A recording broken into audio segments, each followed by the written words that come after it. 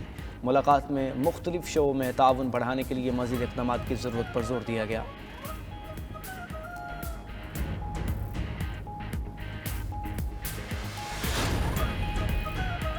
وزیر اعلیٰ پنجاب نے شیخو پورہ سیف سٹی پروجیکٹ کا افتتاح کر دیا. صوبے کے 18 شہروں کو سیف سٹی بنانے کے پروگرام کا آغاز. وزیر اعلیٰ مریم نواز کا 2 ہفتے میں مزید 5 شہروں میں سیف سٹی فعال کرنے کا حکم. مارچ تک تمام 18 بڑے شہر میں سیف سٹی پروجیکٹ فعال کرنے کی ہدایت. وزیر اعلیٰ پنجاب نے سیف سٹی شیخو پورہ کی ویڈیو وال کا مشاہدہ کیا.